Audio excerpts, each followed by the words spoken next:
Well, I have made a little progress. Kind of what went off there. I'm getting there. There's still that I'm not happy with. I'm going to do something with this whole area eventually. Okay, so a lot of things I'm doing today, hopefully. So try number 2. This is the 4-wheel drive indicator light switch for the F350. The one that we put in, we changed the transfer case, is not working, and I'm not sure why. And it could be because it's out of a different truck and the configuration on the wiring is different. I just think it doesn't work. So I was having trouble with the shifter. I don't know if I talked about that, the 4-wheel drive, the 92. So I went online, I started looking around, and Parts Geek.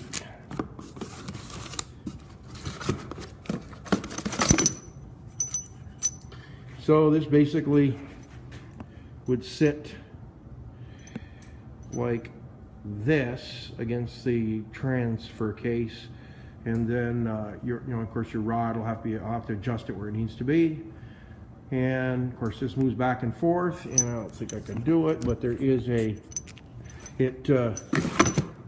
allows it to move down to go to low range. But this controls your functions on the side of your transfer case. The one I have, if I still have it and I haven't tossed it, which it's right here. So yeah, we're missing a chunk out of this one, and that bolt's not supposed to be in there. That's just in there to drive out the shifter lever, which is this. Wow, that's awful close. I don't know why I'm still so close. I'm at the bottom too on my zoom. I'm not sure. Well, anyway, so this, of course, this is where your knob goes on inside the truck. This is your that would fit down in here. It controls your lever. This had frozen up. I did free it up, but it's basically broken. And where it froze up was in here. So that's all white metal, and they got plastic and steel. So the corrosion gets in around behind the plastic bushings and pushes them out, and does not allow it to move. So I clean this all up. I'm going to do a little more cleanup, and I'll put some Never Sees on it before I put it back in. And this basically goes through this against the transfer case, and there is a plate that this all goes to, which bolts to the transfer. Pretty simple, but it wasn't even worth fixing. There's no way to fix it. I looked at it. It's white metal. There's no way to fix it. So get in there. And on the Bolins snowblower that I picked up, the carburetor, I soaked it and cleaned it and did everything I could to it. Put it back on, and it would just pour out gas. I believe, well, I know, when I drained the gas tank on it, it was half full of water, so that carburetor got water.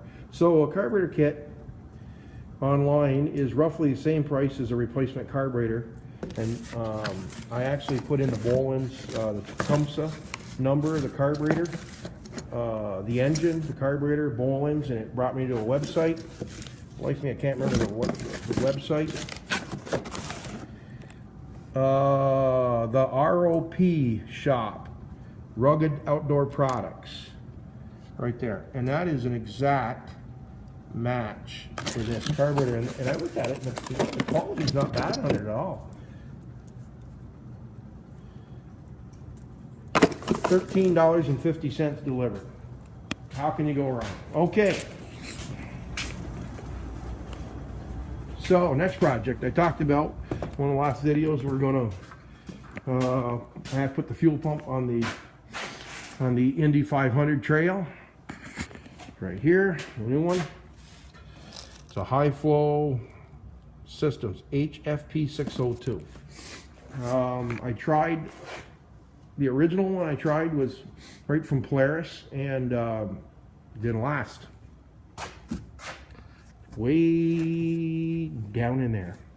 You gotta take all this off here. So what we'll do is I'll take all this off.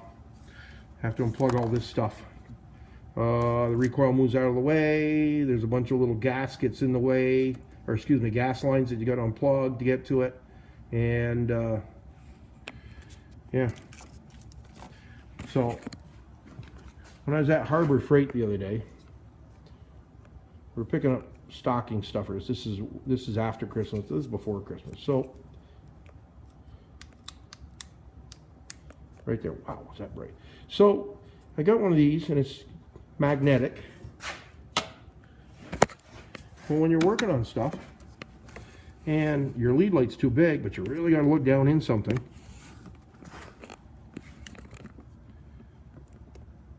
for like $4.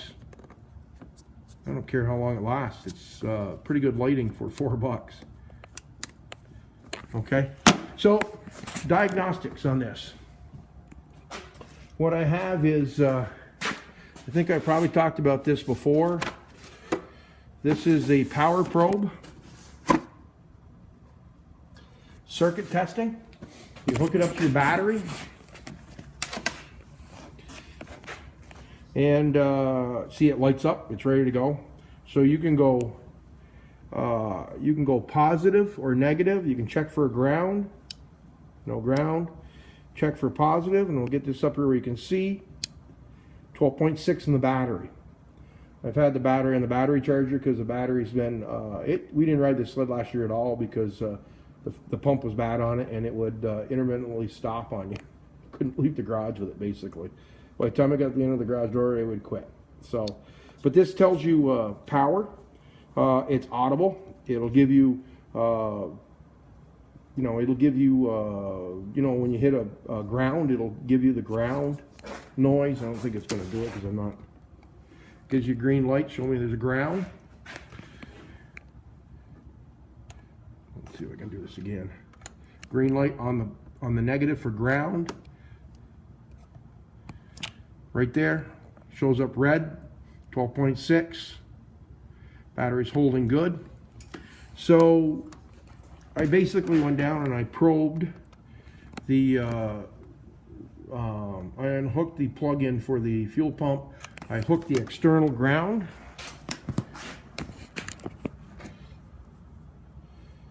To the pump. So what I did was I segregated the pump from the electrical system. So I hooked this on the ground wire. Gave her 12.6, and it did not cycle. I wrapped on it a couple times, and it cycled, and then it wouldn't cycle. So it is a fuel pump. So I'm gonna set up and change this.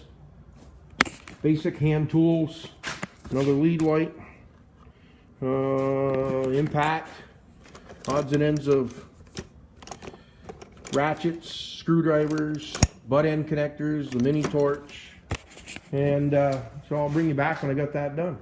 So a couple other things I picked up before I start that. A couple other things I picked up at Harbor Freight. I've been having trouble with my Hobart Air Force 500 plasma cutter. I believe my air has been corrupted a couple times from the big air compressor, getting some dirt and some air into there that's not good, causing some problems. So I bought a air regulator. I'm going to put that on the back of this to regulate the air better. And I have a air filter. So I'm going to put a air filter, drop down air filter on the back of this also to help with the catching the air and dropping any particles like water or debris out of it before it goes through the regulator. And that'll help prevent any problems. It also will anything that gets back past the big air dryer, air filter on the big air compressor, hopefully it'll catch it here and not cause me any more problems. Still loving my Harbor Freight US General toolbox. Okay, so I guess I had one of these a long time ago. Cobalt impact driver set for those stubborn bolts. You basically put it on you put the screw on it, put it in here. Of course, it's got a flat one on there right now. It comes with a little package. So what you do is you'd hit this with a hammer, lightly tap it, and it drives in. Of course, probably everybody knows how to use these anyway, but for the ones that don't, it drives in and puts pressure on that screw and will turn it. It may snap it off too. One way or the other, it's coming along. And while I was there, these were in the bin for markdown. So I don't know why, but cobalt, and they're for a 1/4-inch drive, and they're $4. So love $4 tools. Okay, so I'll bring you back as I'm doing the or when I get through with the pump on the snow sled. Okay. Wow. Have a good one.